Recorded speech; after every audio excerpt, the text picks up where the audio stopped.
est-ce qu'on ne va pas vers ce bras de fer tant redouté par les Dakarois et les Sénégalais? L'autre question est relative à l'organigramme des collectivités territoriales. Aujourd'hui, qu'en est-il des cas du capitaine Touré et de Guy Marius Sagna?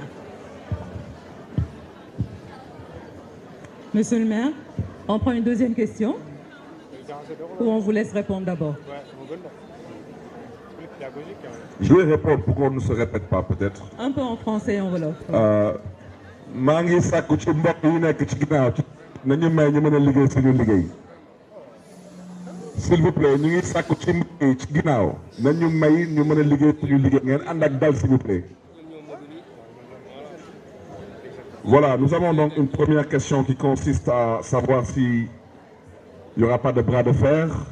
daanaka ci gàttal da ngeen laaj xam est-ce que dina am bras de fer entre État central ak dama ne bras de fer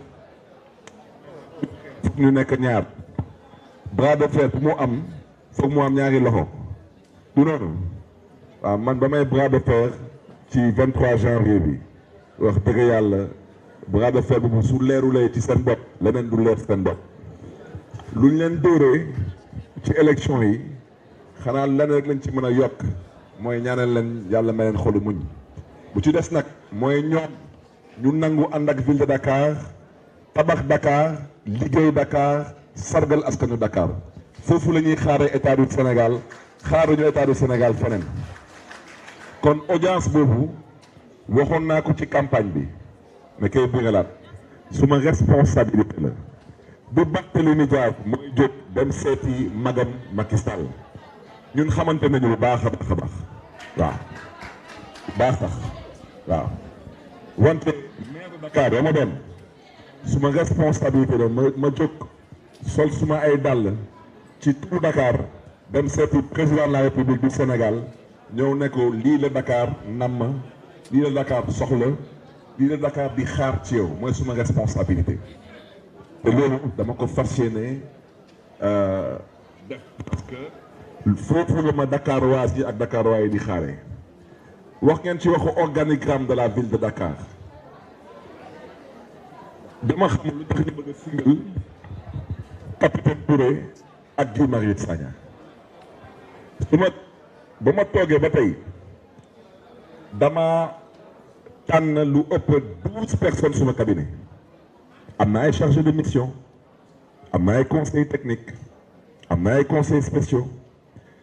ñu ngeen di gis suma ginnaaw ñii ñëpp c'est le cabinet de la ville de Dakar lu tax kenn waxul seen wax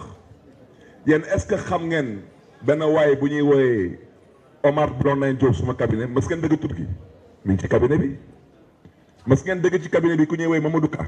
mi ngi ci cabinet bi mas ngeen dëgg ci cabinet bi ku ñuy wooyee Khalil Diack mi ngi ci cabinet bi lu tax nag ñoom kenn waxul seen wax lu tax ñu bëgg a singal Guy Marius Sagna ak capitaine Touré balaa may dee ñu ne ma waxu organigramme ñoom ñuy wax na ngeen dem xooli seen organigramme ak ngeen xool seen ay décision parce que une chose est claire mooy présidence de la République organigramme bu fa nekk mënoo fa am presque 300 ministres conseillers et conseillers techniques et chargés de mission mënul nekku fa waaw kon nag ñoom suñuy nekk ci seen maa tey man nangul leen seen maa tey wante nañ ma may man ma mën a liggéey suma liggéey nu ma ko yoon santaane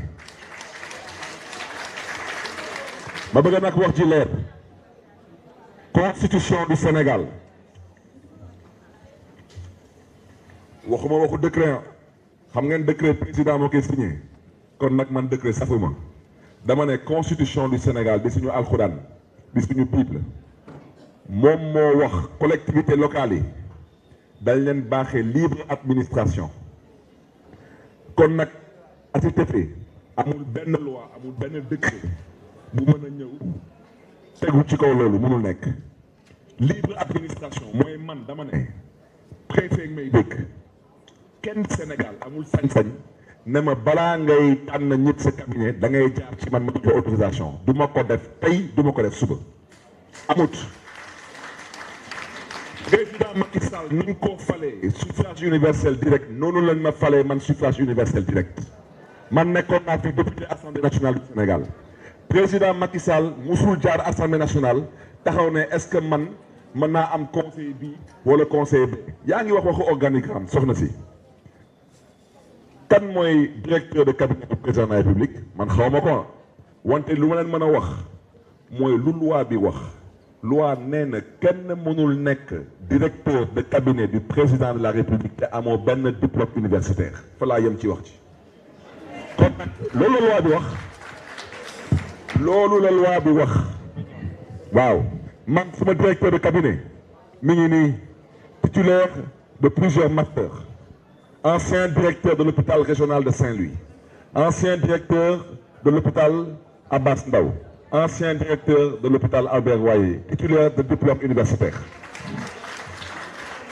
waaw ñu ngi wax ci woppu capitaine Touré d'abord capitaine Touré d'abord tey dañ koy jaajëfee te ngeen tàccul ma capitaine Touré parce que capitaine Touré dañ ko doon décorer tey Sénégal ñoom ba ñuy complot seen complot capitaine Touré su gëmuloon yàlla dama ne capitaine Touré ay mbokk ma ngi may dégg su gëmuloon yàlla peut-être tey dina dégg beneen grade wante nag su ko defoon tey Sénégal di ngeen dégg lu ëpp 14 morts capitaine Touré que Dieu vous garde et que Dieu vous bénisse man naa ko wax. Guy Marius Sagna nag moom tey Sénégal ci gàttal amatul syndicat ay syndicaliste di dugg ci lu ngeen xam ne seen yoon newu ci wante nag yàkkamtuñu fi kenn waaw syndicaliste ngay taxaw ne da ngay représenter les travailleurs de la ville de Dakar fii mairie de Dakar di ngeen gis nit buy liggéey am master 190 000 francs yu bëgg ak baay da ko yóbbu këram vous pour le nom et le compte des travailleurs de la ville de Dakar doivent parler te bàyyi ji dugg ci lu ngeen xam ne seen yoon newu ci waaw man bokkuma man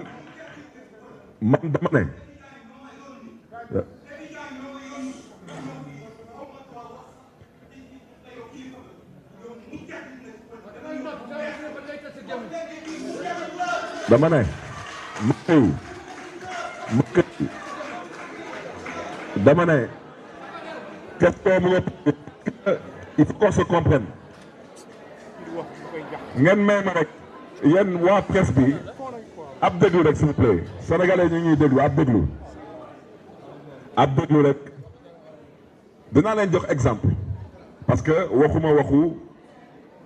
conseiller technique en charge des affaires sociales et de la réinsertion parce que poste boobu ma ñëw poste boobu il a toujours existé la preuve à la ville de Dakar dafa am la DAS c'est la direction de l'action sociale mais su amee c'est l'administration mais ci bureau municipal bi am na adjoint au maire de Dakar en charge de l'action sociale loolu bureau municipal la mais ci conseil municipal bi am na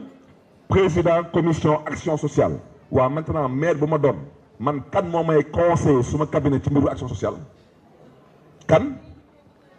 dama ne Guy Marius Sagna est nommé par le maire de Dakar comme conseiller technique en charge de l'action sociale il le restera il demeurera beneen bi ñu taxaw ne capitaine Touré fan la nekkoon du gendarmerie fan la nekkoon ci gendarmerie du section de recherche lan lañ fay liggéey su nekk de sécurité amoon na benn jigéen bu fi nekkoon décision am moo nekk nii dama ne signé par madame le maire Soham El Wardini excusez-moi par monsieur Khalifa Sall maa ngi jógalu parce que dañu taf turi pour nit ñi bañ a gis article 1er ñu ne diw boobu te muy jigéen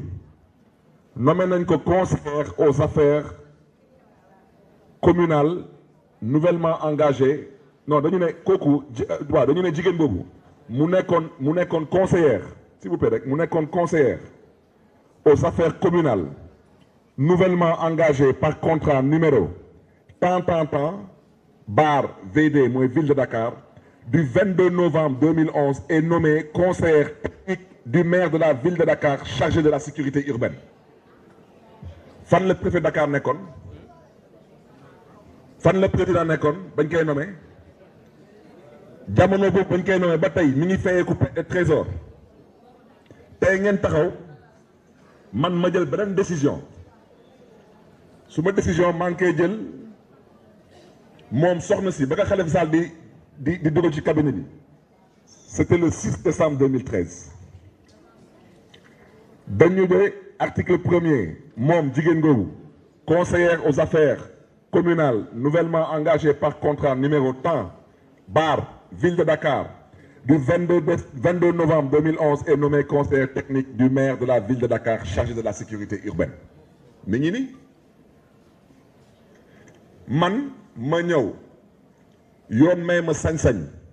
ma beesalaat suma cabinet man ma jël décision du 21 avril 2022 ma ne contrat boobu dañ koy arrêté mooy jigéen boobu ma ne contrat boobu dama ko remplacer par capitaine Touré waaw loolu damay laajte rek kana ci mën dara ñu ne ma dafa am benn waaye bu taxaw fa leen nekk xaw maay wax organigramme maa ngi koy xaar fii laa koy xaar dama ne ces gens sont membres du cabinet et ils resteront membres du cabinet dama ne ku mu neex jóg def lu la neex man su ma jógee dinaa def lii di suma warugar su leen neexee sax dites à qui de droit même de bloquer même les salaires au trésor, je dirais à qui de droit de faire ce qu'il a à faire pour que les personnes qui ont contracté avec la ville de Dakar puissent honorer leurs engagements avec la ville de Dakar et que la ville de Dakar puisse aussi honorer ses engagements avec ces personnes. C'est tout. am na leen lu mu ci bëgg a wax parce que nag lu ëpp tuuru dama ne lu ëpp tuuru te nag xeex su jotee ku xeexul doo gor doo doomu gor dama ne capitaine Touré ngeen may ma rek dama ne capitaine Touré juddoo Sénégal yaroo Sénégal dëkk Sénégal ñu nekk ko moom du liggéey Sénégal fii dëppul kees jaayul suuf dëppkatu kees xam nañ leen jaaykatu suuf yi xam nañ leen sàccul sàcckat yi xam nañ leen nga taxaw ne que moom du fi liggéey Sénégal ndax lan parce que da ngeen doon complot mu ne moom nangul dugal loxoom ci complot bi comme na ngeen mbir bi ñi la demee dama décidé saisir le bureau de l'Organisation internationale du travail parce que nag on va vous apprendre à vous battre. On va saisir le bureau international du travail pour violation des articles numéro 111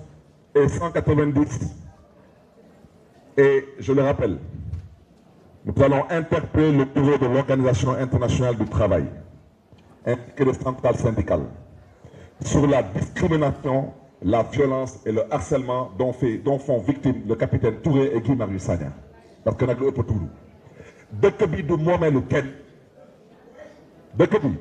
1960 la amee indépendance président Senghor nekk président dem président Abdou Diouf ñëw dem président Abdoulaye Wade dem tey nag président Macky Sall la fi nekk. On ne stoppe plus la violence, le harcèlement et la discrimination exercée sur Guy Marius Sagna et le capitaine Touré. Et je vous dis, ce combat-là, nous allons le porter à l'international. Ça va arrêter, arrêter. Et les centrales syndicales sont interpellées. Le maire de Dakar que je suis, je refuse à partir d'aujourd'hui de cotiser dans n'importe quelle centrale syndicale qui ne respecte pas aujourd'hui un minimum de décence. Et je refuse de reconnaître un quelconque responsable syndical qui confond pomme de terre et Angleterre. Monsieur le maire. S'il y a des syndicalistes qui pensent que la position qui est la leur est une position de jouissance. Parce que nous ne sommes pas des gens qui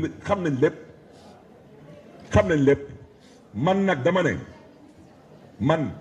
bokkuma ci xeetu politiciens yi chantage ku ma woo ci jàmm ma fekk si la ci jàmm ku ma woo ci ay ma xam suma bopp ma téye suma bopp et je marche vers l'essentiel. Voilà. Je le dis et je le répète. Le bureau de l'Organisation internationale du travail sera saisi par les conseils juridiques de la mairie de Dakar. Les conseils juridiques de la mairie de Dakar vont porter le combat à l'international contre la discrimination, le harcèlement et la violence dont font victimes Guy Marius Sagna et le capitaine Touré. C'est inadmissible. Ce sont des citoyens sénégalais, ils jouissent de tous leurs droits civiques, ils jouissent de toutes leurs compétences psychologiques, ils ont le droit de travailler dans leur pays et pour leur pays.